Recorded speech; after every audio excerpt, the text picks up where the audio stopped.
5, and we're talking about auxiliary heating load. What do we mean by auxiliary heating load, and why do we care about that in heat system design?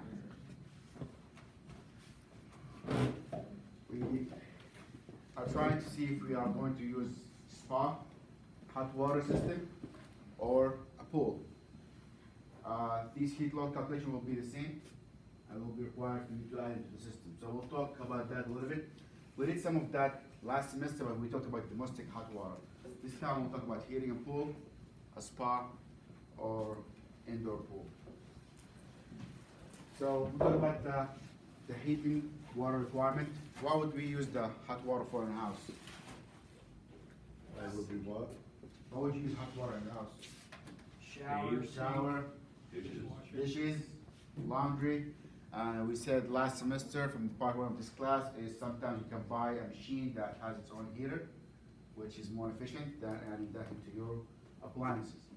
But if you don't, then you might have to add capacity with hot water requirement. Types of water heaters and ratings, we did talk about that a little bit. What kind of, from your experience, what kind of water heaters are there? No, water heaters. You could use that, but it's not gonna work very well. So, what kind of water heaters we have in the house? Boiler. You can have a boiler which is indirect, or you can have tank water with indirect line or direct line, or you can have tankless water heater, gas. You can also have on-demand water heaters. Does anybody have an on-demand water heater? You know what those are? Okay. Those aren't those tankless? Yeah. You just So- mount up on a wall or something? Yep. Yep, we'll talk about those two, and those are also an option. Types of water heaters and rating. Usually, they used to have something called the 1-hour rating. Now they have gallon per minute. They give you GPM of hot water requirement. How do we estimate the requirement? Again, those things will change once in a while. Swimming pools, less heating calculation.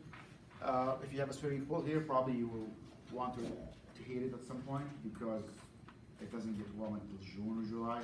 And even if it does get warm, it takes a while for the water to be warm enough just by the weather. So if you invested in a pool, probably you want to invest in a heater. And also if you want to have a spa or a hot tub, probably you will need to heat that water. And if you already have a boiler, if you have hot water system, might as well, you can add that into your heat load requirement. So the purpose is, if I have a hydronic system, I can use that boiler to heat my pool in the summertime, so I can make the most out of it. And if we do that, what kind of additional heating load we will need. So all of the information here, most of it came from the IBR book, so they are in the classified biology. So if you do want to heat your pool with hot water, wouldn't you want a separate hot water system? So that way the chlorine and the chemicals do not. It's going to be indirect, so it will heat your water, but there's a heat exchanger. That's a good question, good point. You don't want the same pool, same water pool to go into your system. Yeah. So what are you gonna have? A heat exchanger. You're gonna have a small loop from the pool going into hot water tank, and you don't want to mix the water. Same thing with why would we have direct and indirect water heater? You don't want use the same water in your system to drink or to water. We'll discuss those options, but you're right. You don't want the chlorine to be in your house, but also you don't want the water used for the heating the house to be drinking water with the water for cooking. I want to talk about the high and low limits and what are the standards for that. High limit, it's usually for scalding. You don't want water that's more than 120 because that can cause scalding. And low limit, usually you do not need water at the faucet more than 100, 110. So why don't we just store the water at that temperature? We could, but that will promote some certain type of bacteria that will go in the water, and it's very bad for us. You cannot have it in your body. So if you do have water, if you shower with it, the bacteria will be growing and it will cause some disease. So skin scalding, there's also something called an anti-scalding device, and so you have this is the conundrum. You have to keep the water hot at 140 degrees. However, you want the water in the faucet to be 105, 110. So this is kind of again, a lot of waste because you overheat the water, then you have to cool the water, or have to mix it at least with incoming water using thermostatic valve. So that problem has been solved a lot, at least for on-demand heaters. On-demand heaters will not heat the water to a level it will scald. So, anyways, if you're going to have a big hot water tank storage, you might want to have a mixing valve that will react this scalding. And this thermostatic valve here will determine the temperature and the amount of and the temperature of the water coming through it. One line will be hot water, the other line will be municipal water. So I need to mix the water marking. So gas-fired water heaters have a few of these in the lab.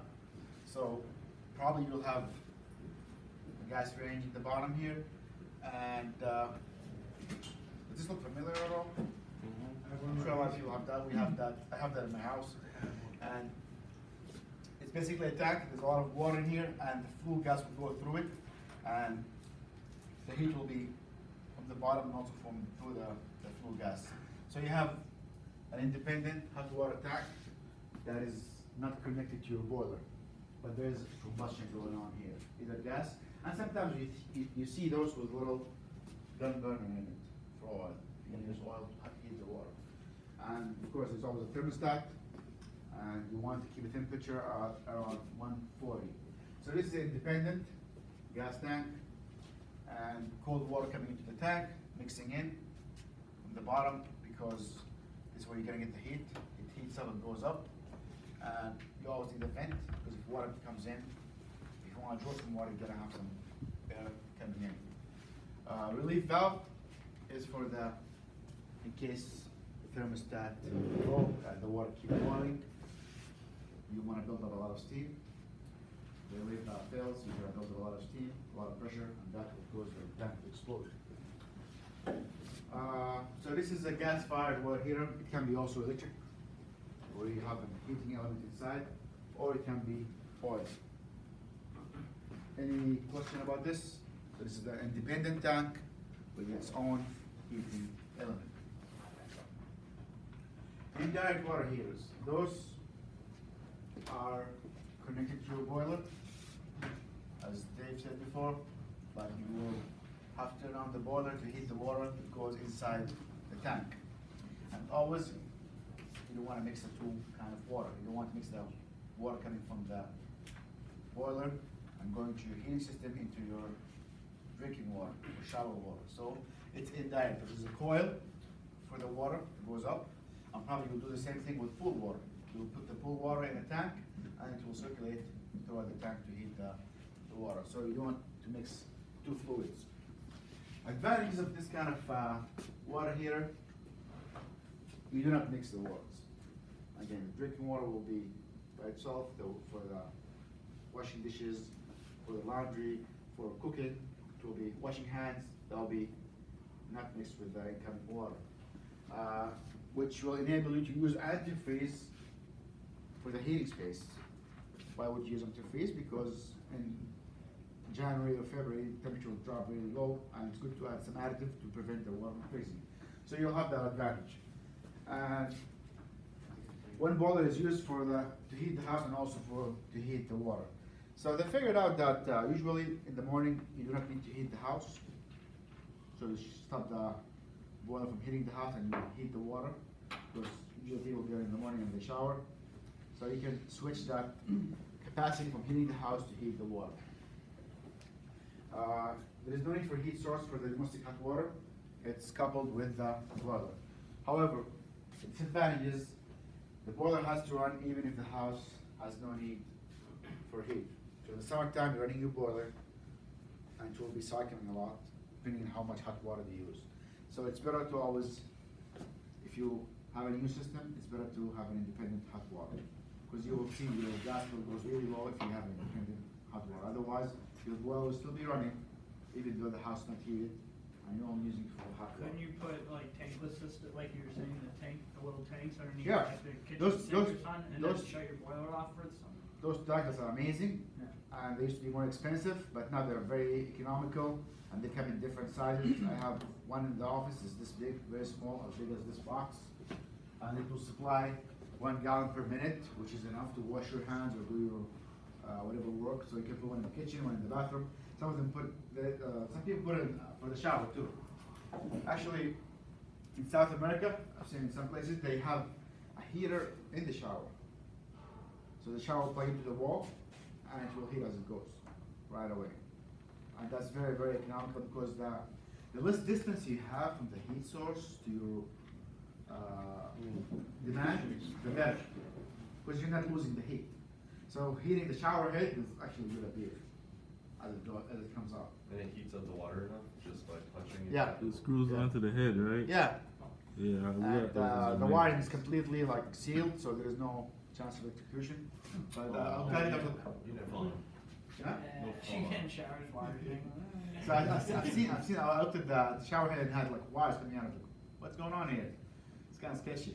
But I saw everybody has it because you don't want to see wire where you have water coming in. But apparently it's very safe and it's very, very good to use. So again, the distance from the heater, even if it's small, it will give you, you'll have to wait a little bit. So for on demand, let's say you have 6 feet of pipe. You're still gonna wait at least like 15 seconds to come up because you have to heat and it comes up. For the shower, it just as soon as you turn on and the water displays, it will turn on the heater. So the boiler has to run even if there's no heat for the house. The boiler is oversized. So depending on how much water you need, you might have to add 15 or 20% to the boiler, which is not good because again, you're oversizing the boiler, and we want to maintain the right size boiler for the house. So direct hot water storage and indirect. So this is indirect because you see the water is not mixing, and that's a big advantage. These are old systems, but you will still find them somewhere where the water is mixed completely with the heating water. So the water in your radiator will come to your shower at some point, which people find it's a little bit not that good because you're gonna get some debris with it and you're gonna go through a lot of piping, but it's still not that bad, depending what kind of system you have and what kind of water is coming into the system. So the other advantage of this system is if you're taking a shower, probably the system will have to be very low. All good? Yep. All right, excellent. So indirect and direct, and I think in one of the quizzes last semester I asked you to sketch an indirect water heater. Any questions so far? What kind of water heater do you have in your house, if you remember? I think mine is gas-fired independent tank. Yeah. So if your water tank breaks or leaks, think of options. Don't replace it with the same. Think of options. Think what you can do based on what you know. And if you can get on demand, I that's just really- did it, it cost me about $1,200 and I did it in an afternoon. that's you, Tim. It was sweet. I think anybody here could do it, I pull guess. it off. It's a lot of water, it's heavy. How did you get it inside? I carried it, it was only like 40, 50 pounds. Okay, tankless water heaters, this is what Tim is talking about. So, tankless water heaters are actually, they have fire in them, and unless you have electrical. So this thing you don't want to have in your bathroom, although I did see it in some places, some countries in Europe, they do have tankless water heaters with gas in the bathroom. Which is a little bit like, Stupid. You can not put really. that on If and you do, so if it's you anywhere. do it right, it's fine. If you have the right infrastructure, and depending on what size bathroom do you have, but you can have gas, and you can have also electricity. So, whatever we need here is this chamber to be hot. So this could be gas, it cannot be oil. They don't do oil for this. It's too much piping, too much mess. I don't think it's the code. And these tanks has to be sealed, which means if you put it in a bathroom or in a basement or in a floor, you want to have inlet from the outside and exit to the outside. So completely sealed and circulating. No need for hot water storage tank. Hot water is supply and demand. Once you turn on the hot water and you displace the water, it will turn on a switch and it will start hitting the water. Very low operating cost. It will cut your bill by a lot because again, you're not heating water and storing it. If you store water, it's gonna lose heat. No matter how insulated the tank is, it will lose heat. So if you leave it for a month, it probably feels like at least once every 2 days. You lose some temperature to the atmosphere. And a good way to also inspect your tank is go with a thermometer or infrared and see what the temperature from the outside. It should be close to the ambient. Yeah. Say, how long will it take the heat source to get up to temperature? Is it like that? It's very quick. It's very quick. Around like less than a minute. Less than a minute. Which also, I think it less than that. 15 seconds, 20 seconds. So the heat exchanger here is the key. The Yeah. water goes through it, Yeah, I with get the that. pressure, and there's a requirement for the pressure, for the incoming pressure. You push it, the water through small pipes, those pipes have a lot of surface area, and the water get heated very, very quickly. So even if you use a coil that 1500 watts, that'll be efficient. Now, would this have an anode rod? Huh? Would this have an anode rod too? I don't think so. These have ceramics here. They are coated. They don't expect you to do a lot of corrosion on them. Low operating cost, small size occupancy is good for like small apartments, so you can do that. And they come in big sizes now. But the better, it's better to have small ones distributed than to have big one running. So if I turn on a faucet, I don't want to get the whole thing running. So it's good to have a small one under the sink. So usually you see it under the sink in a kitchen, under the sink in a bathroom. In some cases, it have low capacity. So I've seen 1 to 5 gallons per minute, but in some cases, you cannot have that capacity you need for the hot water. Required separate piping scheme. Makes sense. You can have a pipe going from all the way to the sink as hot, and you have to supply enough water to the tank, and also you have to supply gas line. Requires direct venting to the outside. It has to be sealed if you're using gas. If you're using electricity, you do not need to. And again, we talked about cost and electricity and how these things get together. And we said even if an oven uses 2 kilowatts, you do not use the oven that much. So depending on how much you use the oven. So if you turn on the oven for 2 hours, let's say it's 2 kilowatts, 2 hours, that's probably like 30 cents, which is not that bad, depending on the frequency. So for things that not turn on that frequently, it's okay to have high output. Ratings.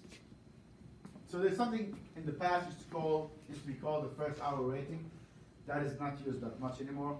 It's the gallons of hot water that can be produced from a fully heated tank. This means that the water can supply you with enough hot water for an hour, how many hours, and how much hot water is in the tank. It's a little bit confusing, so that's why they stopped using that, and they use something now called the GPM, which is gallon per minute. How much gallon per minute at this temperature can you supply me? How much get it done? So the first hour rating is also good for if you have a big storage tank. This tank have enough hot water for like 3 to 4 hours of flow at certain flow. And if you think about also tank hot waters here is, you're going to withdraw some water. What's going to displace it? Cold water. What temperature is the cold water? 30. No, I can't tell you. 40, above 30 is frozen. So 40 to 50. So 50, and let's assume the water inside is 140. What is the temperature after it mixes? It's gonna go down, right? So it depends how much the tank is able to keep up with the heat. Probably you realize if you live in a big apartment complex or a big building, and everybody's using water at the same time, that after a few minutes you'll lose a lot of hot water. So let's say you're taking hot water from here. Cold water is going from the bottom. And this is your heating element. This is heat.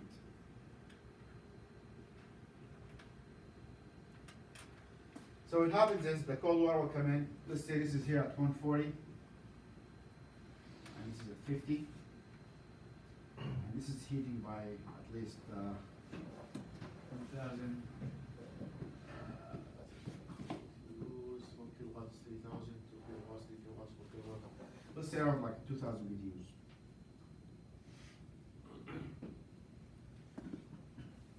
So this is where the first hour rating came from, is when you start turning on the faucet and the inside and outside will mix in. So these two will mix in and become 140, you get the average, plus 50 over 2.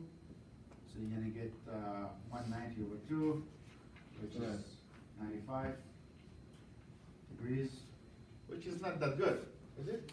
140 is 50 is 190, 190 over 2. What is 190 over 2? Yeah, I can't think of it. That's 95 degrees. So, is this good enough? No. So once it drops, the heater should kick in and should supplement that to become 110. So this is also adding heat as this is drawing heat. And if it's cut off, if it's completely heated, this is what the 1 hour rating is talking about, is how much hot water can we get once the tank is completely heated. And how fast can this heater keep up to supplement the heat. This has progressed into continuous flow, which is GPM. How much and at what temperature GPM can we get from that tank or that water heater? So the rating that's more common provide the amount of heat, amount of heat of hot water that can be supplied by the water heater in gallon per minute with continuous operation. And it depends also on the incoming cold water. So if you go and buy a water heater, it will tell you this is the rating based on this temperature of water coming in. Usually it's around between 50 and 60. That's the incoming water. And the outgoing water is around 110 and 120. So how do you estimate the demand for domestic hot water? This is from the Department of Energy. So for clothes washers, there are 25 gallons. Wait, so does the clothes washer, does it recycle, does it use the same water in each load? Or is new water being constantly pumped in? But if you ever did laundry, it's always going to dump the water and put new ones. There's actually also extra rinse cycle. So each cycle has to have more water. And it's around like a lot of gallons. So 25 gallons for the entire load, which is a lot. That's why they always tell you to try to use full load. Because if you look at the drum inside the water, it's big. That's a lot of water. Shower is around 10 gallons. Automatic dishwashers, 6 gallons. Again, it's talking about like the new standards now. It used to be more than that. Kitchen faucet flow around like 2 gallons per minute. Also for the bathroom, 2 gallons per minute, which is realistic in a way. So total daily average are 64. That's per use. If you do the math, that's if you have more than one person living in that house, probably you will need to account for that.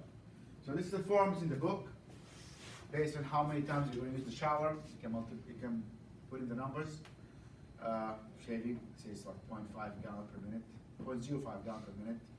Hand washing, 2 gallons per minute.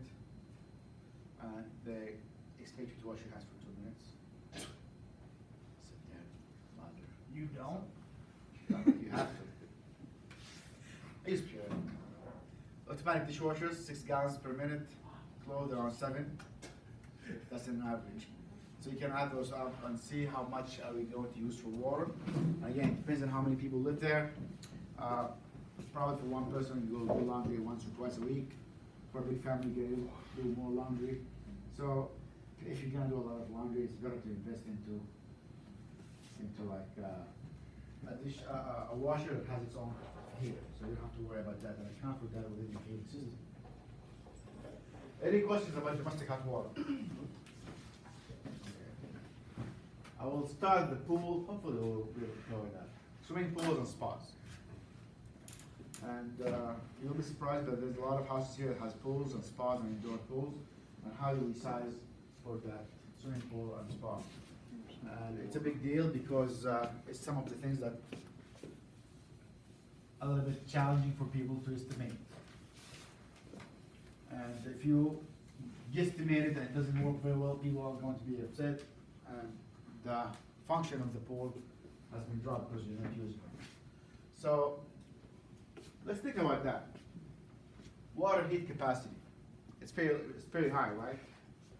If you have half a gallon tea kettle or water heater, it takes at least 1500 watts, at least 3 minutes to heat that water. So you put in 1500 watts for 3 minutes to be able to heat that water. So the water capacity is very high. It takes a lot of time to heat water, and it takes a lot of time for water to lose heat. And that depends again on the heat transfer equation. Surface area. So as you're heating the pool, you're also losing heat from the surface. You agree? The ambient probably around 50. You're trying to heat the pool at 80. While you're heating, you're also losing heat. That's why you also see people covering the pool while they're trying to heat it, because that will it kind of dumping heat into the atmosphere. The volume, it makes sense. Bigger pool will require more time to heat. So that's another thing that you have to put into your consideration.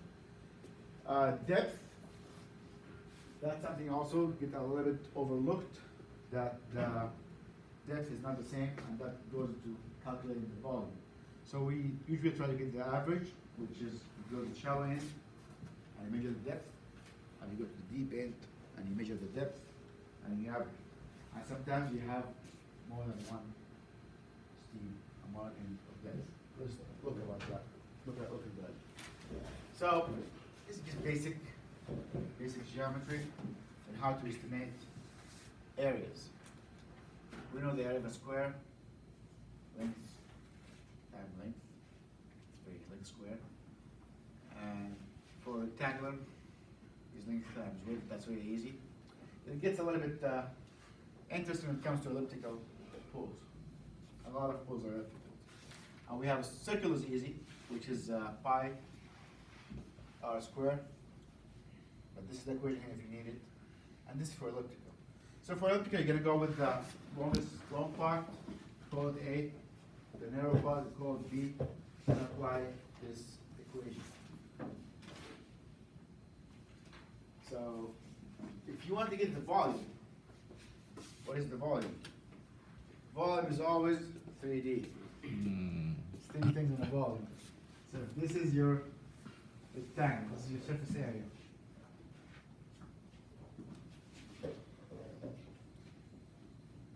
Your volume is going to be that area times the depth. You agree? But if the depth is not consistent, you have to get the average of the depth. What is this number? 7. Yeah, I can read that, but what do you think? 7.48. So if you notice something here, this is in feet squared, and the volume is in gallons. Also, it's conversion. Conversion. So this is a conversion from foot cube to gallons. That's why this number is there. Okay. Oval is very common. Can you go back real quick? Yeah. That's for all of them? All of the shapes? I mean, Well, it makes sense. Again, we always go to get the surface area and multiply by the depth. So this will help you kind of estimate how much water is there, because that's what you will need for, you know, how long will it take to heat the pool. And did anybody ever work with pools at all? Just treating the water. Okay. Installing them above ground ones. You're gonna heat them, right? Huh? How did you heat it? You don't. You put a solar cover around it. Yeah? You cut down the trees around the area. You don't have to heat it. Yeah. Yeah, but some people want it to be heated. My uncle has solar panels down the side of it, and he circulates the water through it. That's pretty cool. Solar covers are also awesome. He is the cover. Okay, those are the two finicky shapes, oval and kidney. So if you ever run through across one of those, these are the equations to calculate the surface area. And somehow kidney shapes is very like common. Everybody wants a kidney shaped pool. You know why? Never seen one. Classy. Really? Like seriously, this is like paint to build. Paint. Shows you got money. Shows you got money. They're Yeah, I flexing. guess. Sweet. So, again, we're doing the areas, and once you give the areas, you can get the depth and calculate the volume. So, what we're after now is the surface area and the volume of water, because I want to know how much water do I need to heat. And I'll show you how would that play into an equation to find how much BTU do you need, what kind of boiler do you need, and how much heating is required. Average depth, again, shallow end, deep end, add them together, get the average. So what is the average? It's the sum of all numbers and dividing them by the number of elements included. If I want to get the average for the quizzes for this classroom, what do? I add all the grades together, Divided by the number, divide them by, number of kids. yeah, that's it, that's the average. So when you have 3 ends, I'm gonna add them all together and divide by the number of ends. Any question? Okay. This gets a little involved. So, let's think about that a little bit. If I want to heat a pool, I'm going to have to heat the water and also counteract the heat loss from the surface. I'll let the surface cover. So this is the amount of heat required to heat the water and also the amount of heat that I'm losing from the surface. So if I have a pool, I have the length, width, and depth.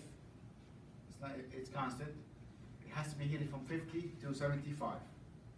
The ambient is 65, and the wind is moderate. What does the wind matter? Windier, the more heat loss. Yeah, the more wind you have, the more heat loss you will get, and you have to heat more. The volume of the pool again can be calculated as such: length, width times depth. That's the volume. That's the conversion from feet cubed to volume. And this is the amount of gallons I have. 27,000. Huh? Should you just round that up to 7.48 Yeah. and just from now on? Yeah. So the heat required, like the heater, to bring the pool from 50 to 75, I have to do volume, and this is the weight of the water, because heat capacity has to do with weight, temperature difference, and this is going to be 1 BTU per pound, because this number is the heat capacity required to heat 1 pound of water. So I have to convert my gallons to weight. So 1 gallon of water weighs 8.34 pounds. Make sense? What is the weight of fuel oil? 11. No? 7 something. It's lighter. So what I did, I converted gallons to weight because the heat capacity is giving as BTU per weight, and I got this is the amount of BTUs I need to heat that water. 25 million. That sounds expensive, man. Yeah. It's a lot to heat the pool. Yeah, I'll just stick with cold water. 50? Come on, you can't swim in 50. Yeah, you can. Yeah, you can. Yeah. Go swimming when it's But only don't go 75 swimming when outside. it's 65 degrees. We're from Yeah. England for hot. This is 50? Get out Like of the 45, 50 I degree think at some water. point it becomes illegal, man. What? At 65, when I was Have in you ever Florida, gone- have you ever gone to the Hold on, hold polar on. bear plunge? I think the polar bear plunge is coming up in a couple of weeks. You some just have to scientists check say it polar out. bears and humans are different. It's at the marina. I don't know about you, Tim, but some scientists do It's it. a pretty big local charity event. I'm gonna tell me orcas. I'm not an orca, man. I'm a human being. Good cause. So, I think the minimum swimming pool temperature is around like 60 or 62. Otherwise, it's illegal to swim, at least in pools. But again, Wait, are you talking about public pools? yeah. Okay, I was about to say, my own backyard. We're coming to houses. For dives, with you have, of course, there's always specialty things. There are some spots actually that Maybe will like cut some you. kind of regulated environment, but People around here swimming cold water all the Yeah. time. So I go to the beach up in Maine, it's usually like I've seen people dunking in ice 50, water. 55, Westfield River's 60. 50 degrees all year round. You go swimming in there. Yeah. Cold as hell, feels great. It's like 100 degrees. And those things are like, and you're like, Now Tim gonna tell me, Oh, yeah. octopus consuming zero. I don't know about Can you swim in 20 degrees water? You can swim in any water. Yes. Yeah. There is a guy that they studied, he uses his mind somehow to control his body functions, and they put him in ice for like a day, like in a block of ice, and he's fine. That answers my question. Can you swim in 20 degrees water? No, Yeah, it's it's frozen. going to happen next weekend or the weekend after, the polar bear plunge at the marina up on Connecticut. If it's water, it gotta be No, minimum it's 32. not that. Well, you're not gonna do it for fun, you're gonna do it for charity. I engaged Don't you in try and 20. do for charity? Okay. For the kids. For the kids, Yeah. Would you guys sponsor Fahad if he came for the kids? Oh, I would. You have to wear a minion outfit though. If it's insulated and has a lot of blubber, probably I'll do it. do it. Yeah. Do it, go for it. Okay. I wanna hit this pool. If we went to meet at the pool, okay, let's think about it a little bit. Let's use logic here. Again, we're not polar bears. If you want to hit that pool in 24 hours, like let's say somebody's like, okay, I have this pool, it's cold, I'm gonna go tomorrow in the pool, deal with it. So 24 million is over 24 hours, this is what I need to know per BTU hour. What about the losses? I did not come to losses yet. Good question. Hold on. So it's gonna be my amount of heat to hit that water. These are the losses. So I'm assuming the pool is insulated from the side. We're not losing any heat from the ground. Okay. So 234,000 an hour is not that out of bounds. You can manage that with good water. What about our losses? So the K factor for this, that is how much the surface will lose. It's 5 BTU an hour. This is a number that is fixed for reasonable amount of wind. I think around 20 to 30 miles per hour. Nobody wants to swim in a windy day, although you never know about polar bears, but it's okay. So I'm gonna use my 5 BTU hour per foot square for surface area, take my temperature difference and my surface area. And that's, Will this be on the quiz? no, unless you want. Right. Hell no. This is for you, so you'll know how it's done, because when they need to. I mean, who's gonna remember all this? I don't think. So you guys slide. Huh? Is that even on the sheet you gave us? No. Oh, so why you changed? Don't give me any ideas, you know? So, that's what I need Yeah. to compensate for the heat loss on the surface. Okay? Yeah. So now I'm gonna add the two of them, which is how much I need to heat the pool per hour, and how much I'm losing every hour. And this is going to be how much I need to pump into that pool to heat it in one day. I went to visit a friend in Florida, they had a pool, temperature was around like 60, 65. We were supposed to spend the weekend there. He started the heater on Friday. We left and the pool did not heat up yet. The horse's name was Friday. So this is how much you need. It's how much you need to heat the pool in 24 hours. Of course, if you give it more time, you will need to have different calculations. So does this make sense? You don't have to remember that. It's not going to be in the quiz. It's not going to be on the. It makes sense, but now you look at it and say, why would anyone ever heat their pool? Yeah, you. It's a waste of If somebody said, okay, I'll pay you $800 to tell me how to put a heater for that, I'll do it. You know, some people want to do it. Okay.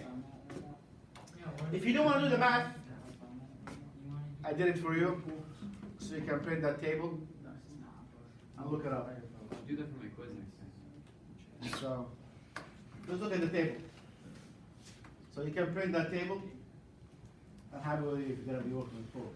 So this will give you the volume of the water. You look up the volume and you look at the temperature of the outside, 40, 70, and in how long you want to heat the pool. So let's look at the volume. What was the volume?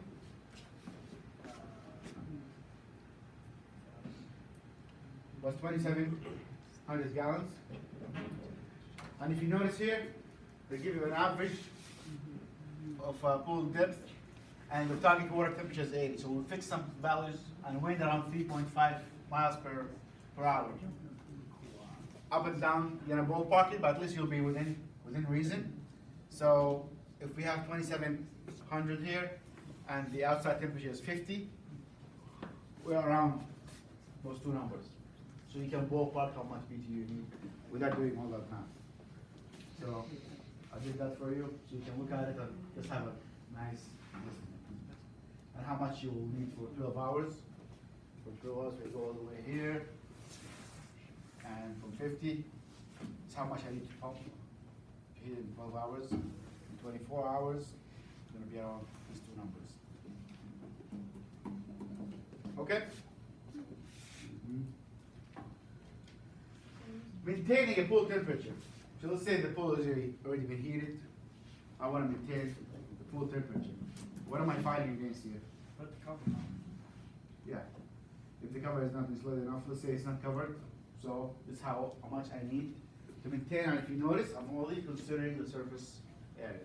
Surface area, and what is the outside temperature. So you can do the math again, or you can just look at this and ballpark it. And again, look at the wind factor.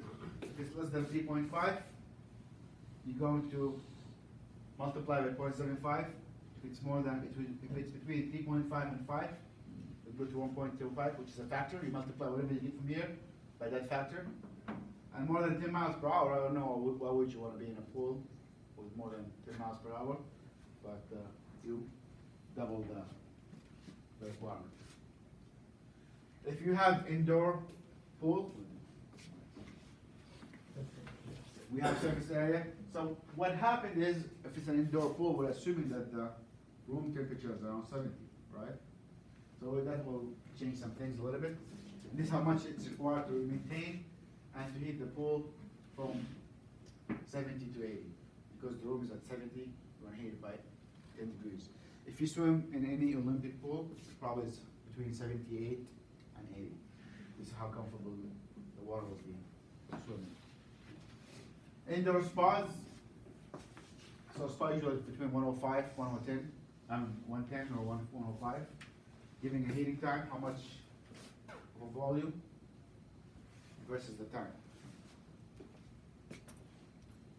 Questions? Tables? So, what you need to remember is the pool, outdoor or indoor, temperature requirement, usually it's around 80. Time requirement, do you want to heat it fast or slower? You can use the tables, and two things you need to know how to calculate, which is the surface area and the volume. Any questions? I think that's it. All right, stop it.